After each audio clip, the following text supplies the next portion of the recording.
आज हम आपको माता कालरात्रि की पूजा विधि और उनकी कथा की जानकारी देंगे। माँ कालरात्रि देवी दुर्गा का 7वां और सबसे उग्र भयंकर स्वरूप है। नवरात्रि के 7वें दिन, जिसे महासप्तमी भी कहते हैं, इनकी पूजा की जाती है। माता कालरात्रि की पूजा विधि इस प्रकार है। सुबह जल्दी उठकर स्नान करें और स्वच्छ वस्त्र धारण करें। माँ कालरात्रि का पसंदीदा रंग काला या गहरा नीला है, इसलिए यदि संभव हो तो इस रंग के कपड़े पहनें। पूजा स्थान को स्वच्छ करें। माँ कालरात्रि की मूर्ति या तस्वीर को वेदी पर स्थापित करें। हाथ में फूल, चावल, अक्षत और जल लेकर माता का स्मरण करें और अपनी पूजा का संकल्प लें। अन्य दिनों की तरह सबसे पहले कलश देवता, जल, नारियल आदि और अन्य देवी देवताओं का आह्वान और पूजन करें। माता को लाल चंदन, कुमकुम या केसर का तिलक लगाएं। माँ कालरात्रि को लाल रंग के फूल, विशेष रूप से गुड़हल या लाल चंपा के फूल अर्पित करें। यदि संभव हो तो काजल या काले तिल भी अर्पित किए जाते हैं, क्योंकि उनका वर्ण काला है। घी या तेल का दीपक जलाएं। सुगंधित धूप और अगरबत्ती जलाकर वातावरण को शुद्ध करें। माता कालरात्रि को गुड़ का भोग अत्यंत प्रिय है। इस दिन उन्हें गुड़ से बनी खीर, मालपुआ या अन्य मीठी चीजों का भोग लगाना चाहिए। गुड़ का दान करना भी अत्यंत शुभ माना जाता है। पूजा का सबसे महत्वपूर्ण भाग मंत्र जाप है, जो भय नाश और सिद्धियों के लिए किया जाता है। इन मंत्रों का जाप करें। ओम देवी कालरात्र्यै नमः या करालवदना घोरा मुक्तकेशी चतुर्भुजाम कालरात्रिम करालिका दिव्याम विद्युतमाला विभूषिताम। ओम देवी कालरात्र्यै नमः यह माता का मूल मंत्र भी है। इस मंत्र का 108 बार जाप करें।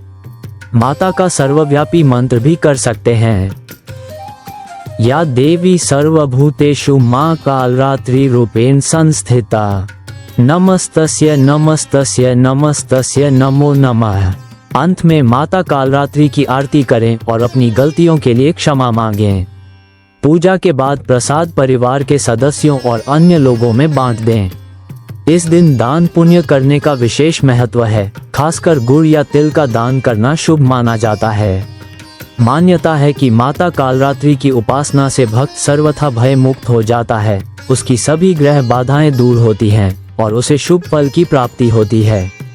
यहाँ माँ कालरात्रि की विस्तृत कथा और उनके स्वरूप का वर्णन दिया गया है। माँ कालरात्रि का स्वरूप इस प्रकार है। इनका रंग घने अंधकार की तरह एकदम काला कृष्ण है, इसीलिए इन्हें कालरात्रि कहा जाता है। इनका रूप अत्यंत भयानक और डरावना है, जो दुष्टों में भय उत्पन्न करता है। इनके सिर के केश बिखरे और अस्त व्यस्त रहते हैं। इनकी लाल और लंबी जीभा मुख से बाहर लटकती रहती है। इनके गले में विद्युत की तरह चमकने वाली माला सुशोभित होती है। इनके 3 नेत्र हैं, जो ब्रह्मांड के समान गोल हैं और जिनसे बिजली सी चमक निकलती है। कहा जाता है कि इनकी श्वास से अग्नि की ज्वालाएं निकलती रहती हैं। ये गधे खर की सवारी करती हैं। ये 4 भुजाओं वाली हैं। दायां ऊपर उठा हुआ हाथ वर मुद्रा में होता है, जिससे भक्तों को वरदान देती हैं। दायां नीचे वाला हाथ अभय मुद्रा में होता है, जो भक्तों को निर्भय रहने का आश्वासन देता है। बायां ऊपर वाला हाथ, इसमें एक लोहे का कांटा, वज्र या तलवार होता है। बायां नीचे वाला हाथ, इसमें एक खड्ग, कटार होता है। पौराणिक कथा इस प्रकार है। माँ कालरात्रि के इस उग्र रूप को धारण करने के पीछे रक्तबीज नामक महाबलशाली दानव का आतंक है। प्राचीन काल में शुंभ और निशुंभ नामक 2 दैत्यों ने अपने पराक्रम से तीनों लोकों में हाहाकार मचा दिया था। उन्होंने देवताओं के राजा इंद्र को पराजित कर स्वर्ग पर अधिकार कर लिया। सभी देवता अपनी रक्षा के लिए भगवान शिव के पास पहुंचे और माता पार्वती आदि शक्ति से सहायता की प्रार्थना की। देवताओं की प्रार्थना सुनकर देवी पार्वती ने उनकी सहायता के लिए चंडी या दुर्गा रूप धारण किया। चंडी ने जब शुंभ और निशुंभ के सेनापतियों चंड और मुंड को मारा तो वे चामुंडा कहलाईं। इसके बाद महापराक्रमी दानव रक्तबीज युद्ध के मैदान में आया। रक्तबीज को यह वरदान प्राप्त था कि उसके रक्त की एक भी बूंद जैसे ही धरती पर गिरेगी, उसके जैसा ही एक और शक्तिशाली राक्षस तुरंत उत्पन्न हो जाएगा। देवी चंडी ने जब रक्तबीज पर प्रहार किया तो उसके शरीर से रक्त की हजारों बूंदें धरती पर गिरी और हर बूंद से नया रक्त बीज पैदा हो गया। कुछ ही क्षणों में पूरा युद्ध का मैदान असंख्य रक्त बीज राक्षसों से भर गया, जिससे देवता और देवी चंडी भी चिंतित हो गईं। इस विकट स्थिति को देखकर मां दुर्गा चंडी ने अपनी भरीकुटी से अत्यंत भयंकर और उग्र रूप को प्रकट किया, जिसे कालरात्रि कहा गया। मां कालरात्रि ने विकराल रूप धारण किया।